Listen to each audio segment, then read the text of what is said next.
you wondering if you need to go see a doctor for your sciatica symptoms? Maybe you're wondering where the best place to start is with your sciatica symptoms.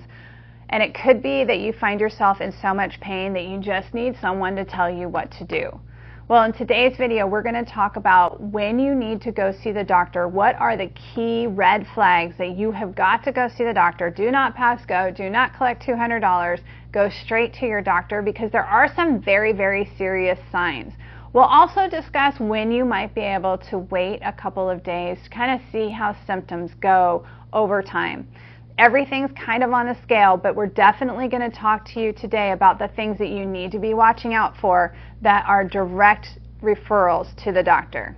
Here we go. So today we're going to be talking about what signs and symptoms you need to watch out for in order to know if you need to go straight to the doctor regarding your sciatica symptoms. Ready? Here we go. The first thing I want you watching out for is if you are having muscle weakness.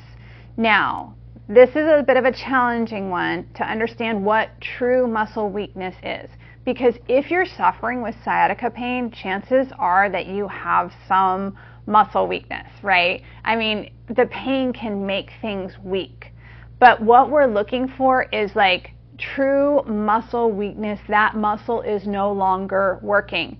If you're wondering, I'm not sure if it's pain, most of the time people will notice this, maybe if they're walking, but definitely if you're going up and down stairs, like you'll feel like my hip just gives way or my knee gives way or something like that.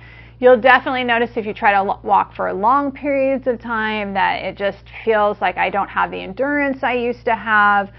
Chances are good, if it's walking for longer periods of time or up and down stairs, chances are good that it's just a functional weakness because of the pain.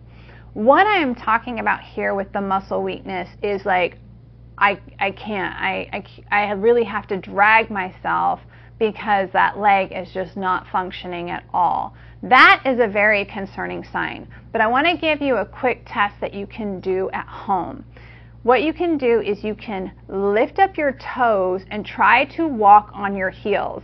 Now, chances are good if you have sciatica, this is going to be painful, but can you do it? Okay, you don't have to walk very far, maybe 10, 20 feet. If you can do it, you're okay. Now, the next test is walking up on your toes. So lifting your heels up and walking on your toes. Again, it's probably going to be painful if you have sciatica, but if you can do it, that tells us that the muscles are still functioning all right. Then you're okay. But if you cannot do these two things, you might want to think about going to see your doctor because that's a really concerning sign of muscle weakness. The next sign that you may need to go see your doctor for your sciatica symptoms is if you were involved in a traumatic accident. So if you were involved in a motor vehicle accident or a skiing accident or biking or something like that where there was a traumatic accident and you feel very weak or it's difficult to move or you have a lot of numbness and tingling or something like that, chances are good that you need to go get checked out by a doctor, because if there's a violent injury, obviously kind of all rules are off, your body's moved in this abnormal way, it's best to have a doctor check you out and make sure that there's not anything that's going to lead to long-term trauma. Obviously, if you're bleeding, I hope you know that you need to go see a doctor. But it's also true even if you're not bleeding on the external. If you've had a really traumatic accident and you are not feeling right, you're feeling like things are just not the way they should be, I would definitely recommend going to see a doctor about that. The next sign that's really concerning, particularly in regards to sciatica, is if you are having any bowel and bladder dysfunction. And what we mean by this is if you find yourself peeing yourself or pooping yourself and you don't have control over it. This is a really, really concerning sign, and this is one that you need to see your doctor. You need to go to the emergency room. This is not okay. This is very, very concerning. When the nerves in the bowel and bladder and the pelvic floor are not working correctly, and this is very concerning. This is one of those do not stop, do not pass go, do not collect $200. Go straight to the doctor. If you're noticing any problems with bowel and bladder, and by that I mean not changes like constipation or diarrhea or something like that, or maybe it's difficult to urinate or something like that. No, I'm talking about when you are literally peeing and pooping yourself and you have no clue, no idea, and you cannot control it. That you need to go see your doctor right away, because that's a very, very concerning sign.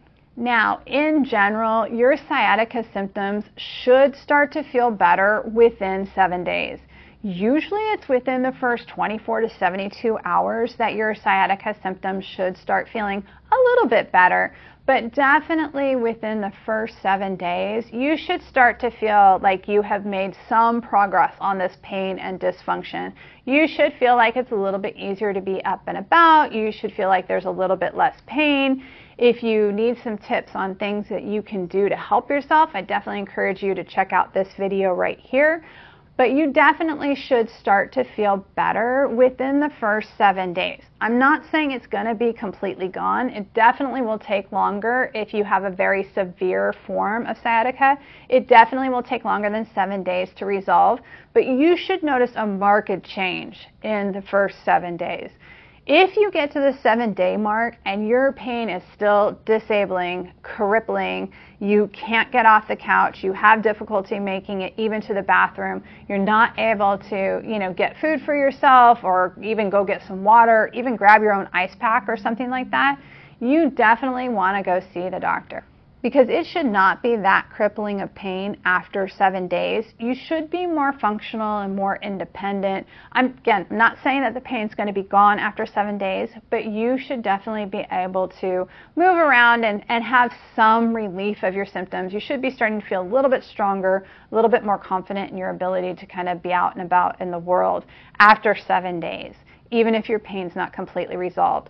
So if you have not found relief of your symptoms after 7 days, definitely want you to go check in with a doctor and get some imaging and figure out what's going on. Now, one of the key things that you can do to help your sciatica symptoms is to be sleeping correctly. So when you're sleeping is when you're healing. And I cannot overemphasize the importance of sleep in order to allow your body to heal correctly. So I'm definitely going to recommend that you watch this next video where we discuss the best sleeping positions for sciatica. Have a great day, everyone.